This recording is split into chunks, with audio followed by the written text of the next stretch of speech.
Whew. Good afternoon, Facebook Live. Skip Bayless coming to you very live. I think I'm still alive after I watched that madness in Pittsburgh.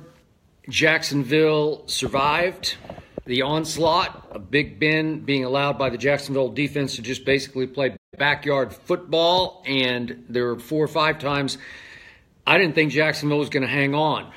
And they did.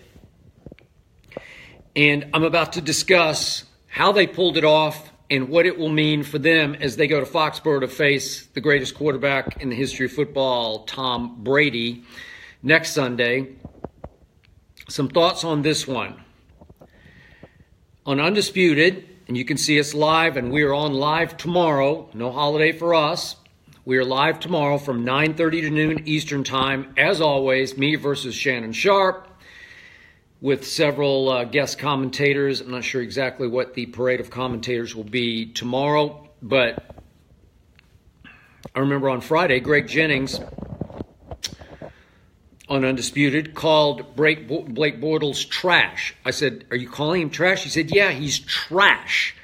And all week long on Undisputed, I said, wait a second. I'm not saying I'm the biggest Blake Bortles fan. I'm just saying he's not garbage. He's not trash. He's not a punchline. He had a QBR for the season at scale of 0 to 100, ranks your whole quarterback performance, both running and throwing. His QBR was 56, which is a little above average. And it was better than Mariota and Kirk Cousins and Eli. And I could go on and on. There are 6 or 8 pretty good quarterbacks who didn't have a QBR as high as Blake Bortles. 21 touchdowns to 13 interceptions. And I kept saying, I am picking Jacksonville to upset the Pittsburgh Steelers because I think Jacksonville's just better than Pittsburgh.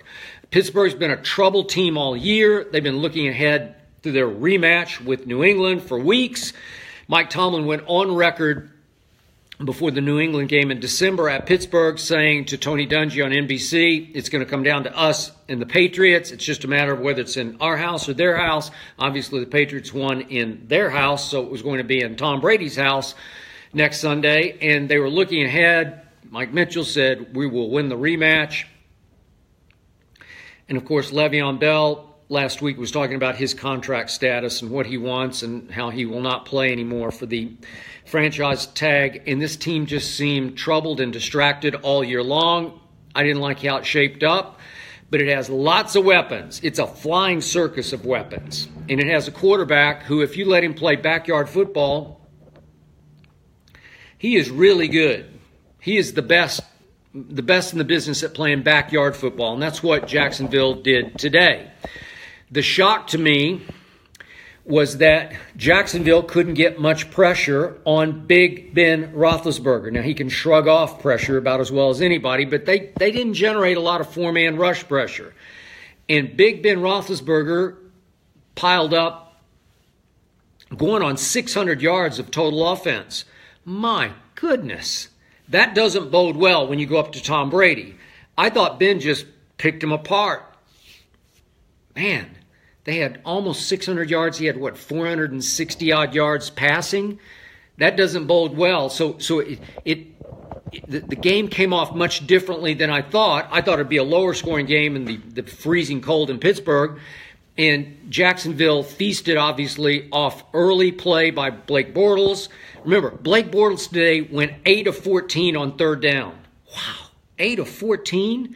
Blake Bortles threw for 214 yards and made a bunch of clutch fourth-quarter throws, one on a huge 3rd and 7, and then the sweet call by Nathaniel Hackett, my friend is Paul Hackett. It's his son. I knew Nathaniel when he was like 5, and Nathaniel made a sweet call, hitting the fullback out of the I formation, the lead blocker, Bohannon, who was just wide open in the end zone. But you got to hit him, and Blake Bortles hit him for what looked like the clinching touchdown. But on Undisputed, I said it's going to come down to a Josh Lambo field goal from 45 yards in maybe the toughest place to kick field goals.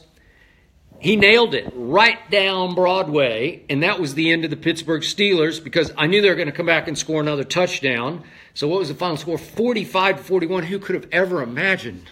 Did you have the over in that one?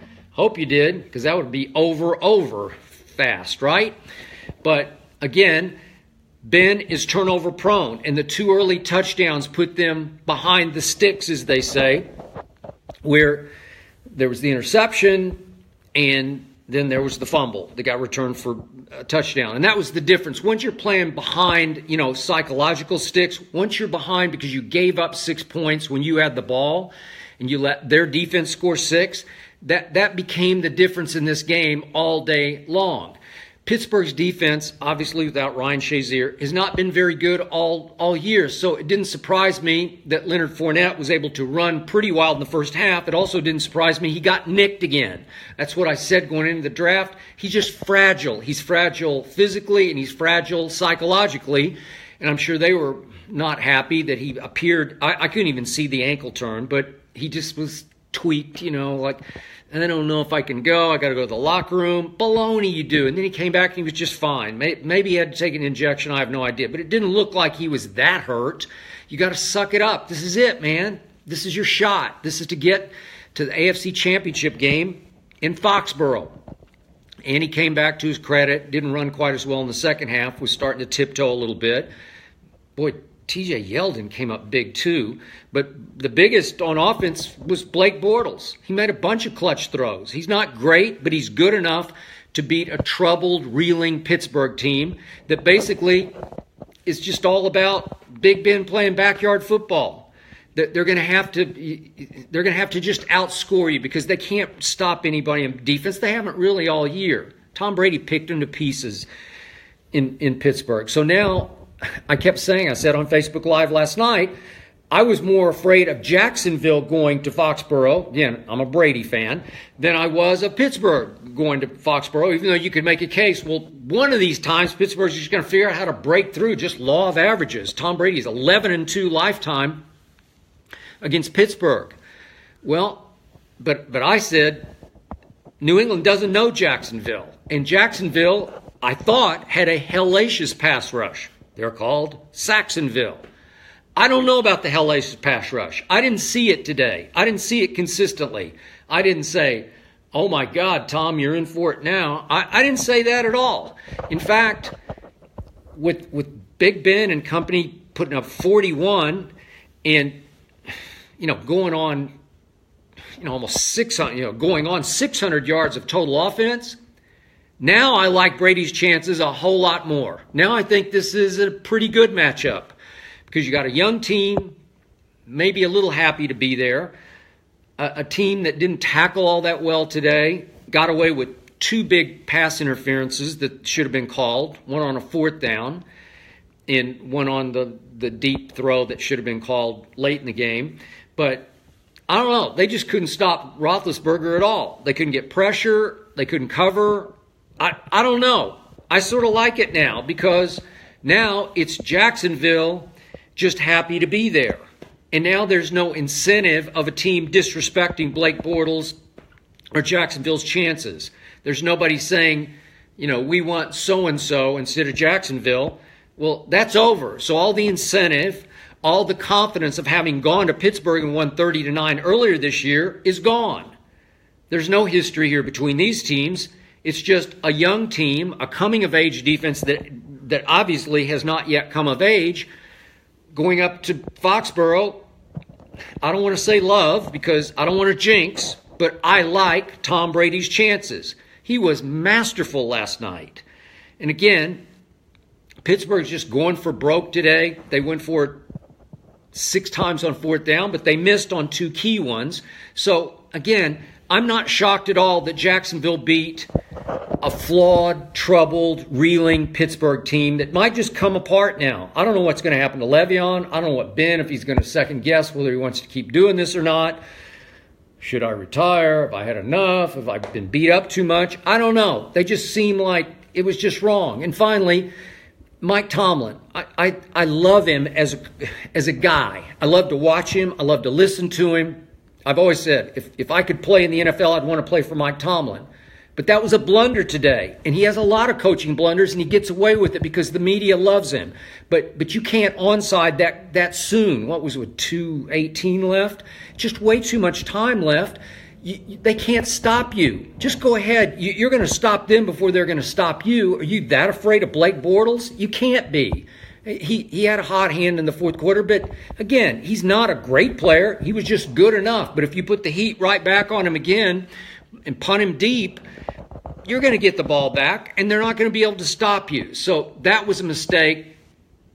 And then not only that, but you give him a short field to go get the field goal. Didn't take much for Blake Bortles to set up the field goal. Big mistake by Mike Tomlin. Troubled team. Bad year. You could see the signs all year. And now I saw flaws in the Jacksonville defense I didn't see all year. I thought this was the best defense in pro football, and now I got to believe it's Minnesota's. Minnesota statistically was number one. I kept saying eye test was Jacksonville. No, it's probably Minnesota's. I went with my third upset of the 4 games. I went with the Saints just because I picked the Saints when my Dallas Cowboys were eliminated. Before the tournament started, the postseason started, I said, I got the Saints. This is the tough one, obviously. This one's going to be tougher than their ability to go win at Philadelphia, to me. So here we go. I'll stick with the upset. I don't love my pick as much as I love the Eagles winning at home as an underdog and Jacksonville winning at Pittsburgh as a big underdog.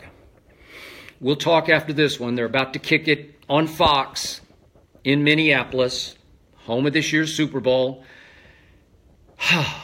What a game. Way to go, Jacksonville, and good luck to you next week. I'll talk to you right after this game right here on Facebook Live about everything I've seen today and what we'll be doing tomorrow on Undisputed. See you soon, Facebook Live.